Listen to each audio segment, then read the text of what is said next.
J'ai appuyé sur rejoindre la réunion, ce matin-là avec la même routine que tous les lundis, un café noir amer entre les doigts, le regard encore voilé par le sommeil parisien. L'écran de mon ordinateur portable s'est illuminé, et là, dans le cadre rectangulaire impitoyable de Zoom, mon patron, Marc Duval, m'a regardé droit dans les yeux et a dit « Élise, vous êtes licenciée. » Immédiatement. Pas de désolé, pas de merci pour ces années. Juste ces mots crus, comme un couperet guillotiné à distance. Et moi, dans mon appartement exigu du Marais, j'ai ri, un rire hystérique, incontrôlable, qui a fait trembler ma tasse et éclabousser le clavier. Parce que si j'avais su ce que ces mots déclencheraient, j'aurais peut-être supplié pour une fin plus douce. Ce n'était pas seulement un licenciement. C'était une trahison sculptée dans le marbre des ambitions corporatives françaises, un de ces drames feutrés où les couteaux s'enfoncent dans le dos sous couvert de sourires protocolaires. Chez Lumière Tech, une start-up nichée dans les étages haussmanniens du 8e arrondissement, j'étais la développeuse en chef, celle qui avait codé les algorithmes qui faisaient tourner leurs serveurs comme une horloge suisse. 5 ans à veiller tard, à débugger des lignes de code sous la lueur bleue des écrans, à ignorer les migraines pour livrer des miracles. Et pourquoi? Pour que Marc, ce serpent aux cravates Hermès et aux ambitions napoléoniennes, me sacrifie sur l'autel d'un audit interne bidon. Les 3 phrases qui ont suivi dans la réunion ont été pires que la sentence elle-même. Élise, vos erreurs dans le projet Quantum ont coûté cher à l'entreprise. Nous avons les preuves. C'est fini. Errors? Les miennes? J'ai senti mon sang se glacer, comme si on m'avait injecté du formol directement dans les veines. Quantum, c'était mon bébé. Un système de cybersécurité censé protéger les données des clients. Banques, ministères, même l'Élysée avait frôlé l'intérêt. Mais les failles, elles n'étaient pas miennes. C'était Antoine, mon adjoint, ce beau parleur aux yeux verts et aux promesses chuchotées lors des afterworks arrosés de vin rouge, qui avait saboté le code. Antoine, avec qui j'avais partagé plus que des lignes de programmation. Des nuits volées, des confidences, un amour naissant qui s'était fané sous le poids des mensonges. J'ai quitté la réunion en mutisme, le cœur battant comme un tambour de la Bastille avant l'assaut. Dehors, Paris bruissait sous une pluie fine d'automne, ces gouttes qui collent au pavé comme des regrets inavoués. J'ai marché le long de la Seine, les berges grises reflétant mon humeur, et j'ai repensé à tout. À la façon dont Antoine m'avait regardé, la veille, lors du pot de départ fictif pour un collègue. Élise, tu es irremplaçable. Irremplaçable, mon cul. Il avait déjà couché avec la stagiaire, une petite blonde de Sciences Po, et maintenant, il prenait ma place. Marc le savait. Bien sûr qu'il le savait. C'était leur petit complot, un duo de rats parisiens se partageant les miettes de pouvoir. De retour chez moi, dans cet appartement aux murs jaunis par le tabac d'un locataire précédent, j'ai ouvert mon ordinateur. Pas pour postuler ailleurs, non. Pour fouiller. J'avais toujours gardé une porte dérobée dans le système de Lumière Tech. Une backdoor innocente, au début, pour tester les vulnérabilités. C'est pour la sécurité, me disais-je. Mais ce soir-là, sous la lumière crue d'une lampe de bureau IKEA, cette porte devint mon arme. J'ai tapé les commandes, mes doigts volant sur le clavier comme ceux d'une pianiste déchaînée au conservatoire. D'abord, un scan discret, les logs montraient tout. Antoine avait injecté un malware dans Quantum, un ver qui rongeait les données clients. Et Marc, il avait validé les corrections qui masquaient les traces. Il m'avait fait porter le chapeau, me transformant en bouc émissaire pour un scandale qui aurait pu couler la boîte. La rage montait, une bile acide qui me brûlait la gorge. J'ai pensé à ma mère, morte d'un cancer il y a 2 ans, dans une chambre d'hôpital de banlieue où les néons clignotaient comme des promesses brisées. Elle m'avait élevé seule, à trimer comme femme de ménage dans les palaces de la rive droite, pour que je devienne quelque chose. Et voilà, quelque chose de licencié, de piétiné. Non, pas question. J'ai codé le premier vers de représailles, un simple DDoS, pour commencer. Des bots zombies, recrutés dans les recoins sombres du dark web français, bombardant les serveurs de Lumière Tech de requêtes inutiles. À 2 heures du matin, leur site est tombé. Juste un hoquet, un blackout de quelques minutes. Mais c'était mon premier coup de feu dans cette guerre intime. Le lendemain, les journaux en ligne, Le Monde, Libération, murmuraient déjà d'une panne mystérieuse chez une start-up tech parisienne. J'ai souri en sirotant mon café, imaginant Marc en sueur dans son bureau vitré, hurlant sur son équipe. Antoine m'avait envoyé un message. « Élise, c'est dur. On se voit pour en parler. » Hypocrite. J'ai effacé le texto sans répondre. Au lieu de ça, j'ai creusé plus profond. Les secrets de Lumière Tech n'étaient pas que techniques. Marc avait un coffre-fort numérique, protégé par un chiffrement basique que j'avais aidé à installer. À l'intérieur, des emails compromettants, pots de vin à des fonctionnaires pour des contrats publics, des données volées à des concurrents, Et pire, des preuves qu'Antoine n'était pas seulement un traître amoureux, mais un espion industriel pour une firme rivale, Technova. C'était là, dans ces lignes de texte froides, que la trahison prenait corps. Antoine, mon amant d'un été, m'avait utilisé comme un pion. Il avait appris mes codes, mes faiblesses, pour les retourner contre moi. Et Marc, ce porc quinquagénaire au sourire carnassier, avait fermé les yeux parce que Technova payait bien. J'ai copié tout, sauvegardé sur un drive anonyme. Puis, j'ai escaladé. Mon vers suivant n'était plus un simple DDoS. C'était un ransomware sophistiqué, inspiré des classiques français comme WannaCry mais teinté de mon style personnel, des messages en vers, citant Baudelaire, hypocrite lecteur, mon semblable, mon frère. Quand il s'est déployé, il a verrouillé les fichiers critiques, exigeant une rançon en bitcoin. Mais je n'en voulais pas, de l'argent. Je voulais la vérité, nue et saignante. Paris, cette ville de lumière factice, semblait complice de ma descente. Les cafés bondés du quartier latin, où j'avais autrefois ri avec Antoine sous les platanes, me paraissaient maintenant des théâtres de masques. J'ai commencé à planifier sérieusement, notant sur un carnet Moleskine les étapes. D'abord, exposer Antoine.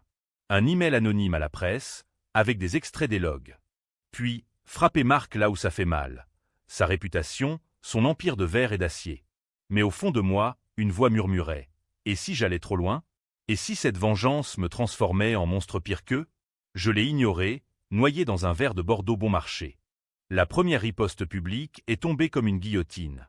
Le Figaro titrait « Espionnage industriel chez Lumière Tech, un cadre impliqué ». Antoine a démissionné le soir même, son nom sali dans les couloirs feutrés de l'entreprise. J'ai regardé l'article sur mon téléphone, un sourire carnassier aux lèvres, en marchant le long des Champs-Élysées illuminés. Les passants, emmitouflés dans leurs écharpes, ignoraient que la femme au manteau noir qui les frôlait portait le feu de la Bastille en elle. Mais ce n'était que l'appétit. Le plat de résistance attendait. Les jours suivants ont été un tourbillon de paranoïa et d'euphorie malsaine, comme ces opéras français où les airs tragiques se mêlent à des crescendos triomphants. Lumière Tech boitillait, leurs serveurs tout sautant sous les assauts répétés de mes bottes. Marc avait engagé une équipe de consultants en cybersécurité, des types bedonnants en costume gris, venus de la défense, qui parlaient de menaces étatiques pour justifier leurs honoraires exorbitants. Pauvres idiots. Ils n'imaginaient pas que l'ennemi était une femme seule, dans un 2 pièces du 3e arrondissement, avec un routeur bon marché et une connexion fibre volée à un voisin distrait. J'ai approfondi mes recherches, creusant dans les strates numériques comme un archéologue fouillant les catacombes. Le secret le plus sombre de Marc n'était pas financier. C'était personnel, viscéral. Des photos, des vidéos, des preuves qu'il harcelait sexuellement des employés depuis des années. Dont moi. Oui, moi. Ces réunions privées, où il posait sa main sur mon genou, sous prétexte de motivation, ces emails ambigus que j'avais ignorés pour grimper l'échelle. Et Antoine, il savait. Il avait même ri, un soir, après un dîner trop arrosé au Procope. Marc est comme ça avec tout le monde, Élise. C'est le jeu. Le jeu. Mon Dieu, quel jeu pervers. La bile remonta à nouveau, plus forte. J'ai codé un bot qui extrayait ces fichiers, les anonymisait partiellement, juste assez pour pointer du doigt sans me désigner, et les diffusait sur des forums underground, ceux où les hackers français échangent des astuces autour de croissants virtuels. Puis, un leak sur Wikileaks France, avec un titre accrocheur, Les ombres de lumière, harcèlement et corruption dans la tech parisienne. Les médias ont sauté dessus comme des loups sur une proie. France Inter en a parlé à la radio, une voix grave disséquant les dysfonctionnements systémiques des startups. Marc Agné, bien sûr, dans une interview larmoyante sur BFM. C'est une calomnie, une attaque coordonnée. Coordonnée? Par qui? Un fantôme. Antoine, lui, s'est terré. J'ai appris par des amis communs qu'il avait fui à Lyon, chez sa mère, dans un appartement HLM des pentes de la Croix-Rousse. J'ai hésité. Alors, envoyer une menace? Non, trop vulgaire. À la place, j'ai piraté son compte bancaire, facile, avec son mot de passe idiot, Paris 2020, que je lui avais reproché un jour en riant. Un transfert discret vers une association contre le harcèlement, avec un message « Pour les victimes que tu as ignorées ».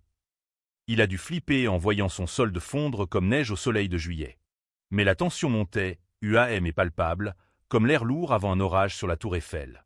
Je ne dormais plus, hanté par des rêves où Marc me pourchassait dans les couloirs du métro, son visage déformé en grimace satanique.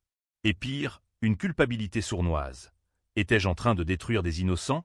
Les employés lambda, ces codeurs comme moi, risquaient leur job. Une collègue, Sophie, m'avait appelé « Élise, qu'est-ce qui se passe ?» Tout le monde panique ici. J'ai raccroché, la gorge nouée. Non. Ils étaient complices par silence. En France, on appelle ça la haute trahison passive, ce flegme bourgeois qui laisse pourrir les plaies. Le twist est venu d'une source inattendue, un email d'un certain Lombre, anonyme, Viator. Je sais ce que tu fais, Élise. Et je peux t'aider. Ou te stopper.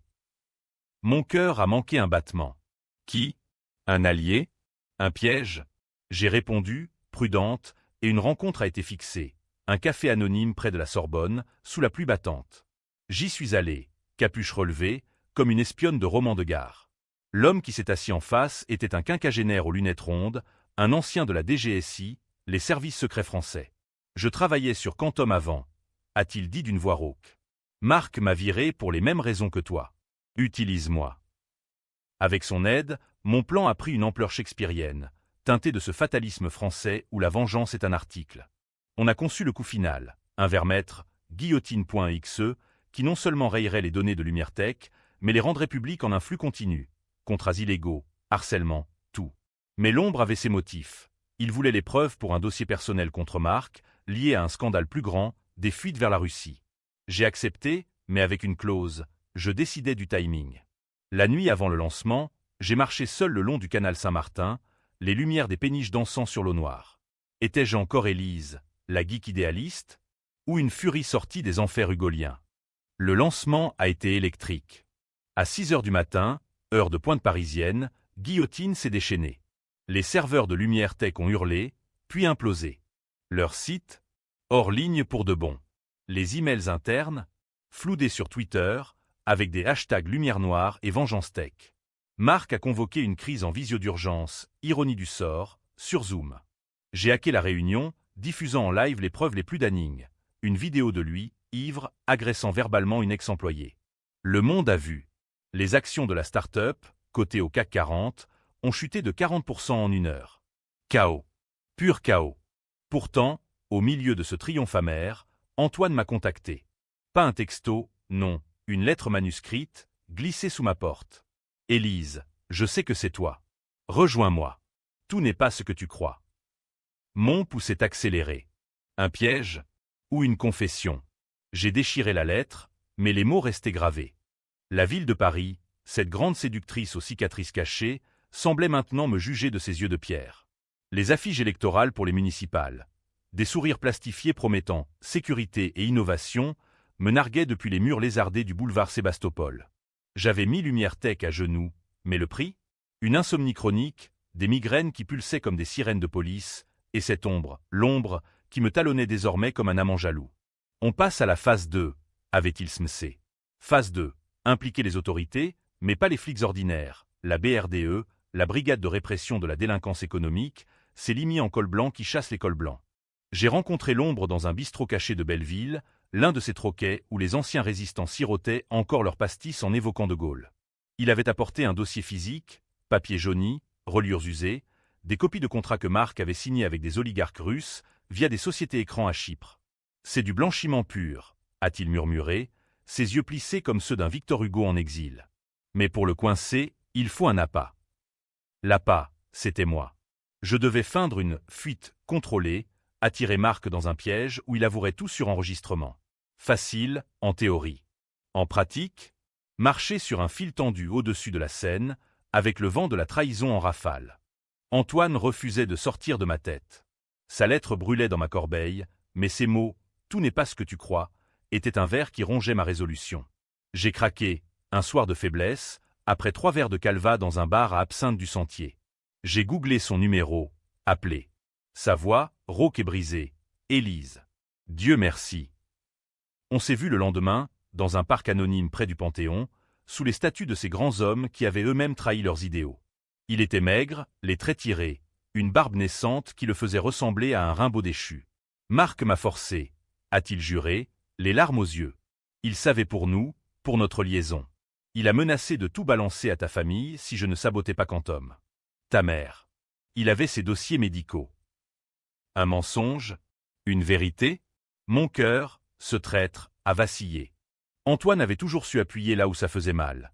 Les failles familiales, ces silences autour de mon père absent, un ouvrier syndicaliste écrasé par le système gaulliste. J'ai voulu le croire, l'espace d'un instant, le serrer contre moi comme au premier jour, quand on se réveillait enlacé dans des draps froissés, le bruit des klaxons parisiens comme une berceuse. Mais non. J'ai reculé, la main dans la poche, serrant mon téléphone prêt à enregistrer. Prouve-le. Il a sorti son propre dossier, des enregistrements vocaux, Marc en train de le coacher pour le sabotage. Je l'ai fait pour te protéger, Élise. Mais j'ai merdé. Et maintenant, il veut te faire tomber pour de bon. Le dilemme m'a déchiré comme un roman de Zola, où les classes sociales s'entredéchirent dans la boue de la misère. Était-ce une alliance possible? Antoine et moi contre Marc, une revanche à deux? Ou un nouveau piège, un lacet qui se resserrerait autour de mon cou? J'ai choisi la prudence française, ce scepticisme cartésien.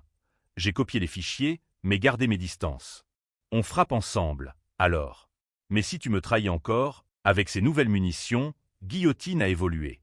L'ombre et moi avons injecté une variante. Un worm qui non seulement effaçait, mais reconstruisait des faux documents accusant Marc de trahison nationale, liés à des fuites vers Moscou.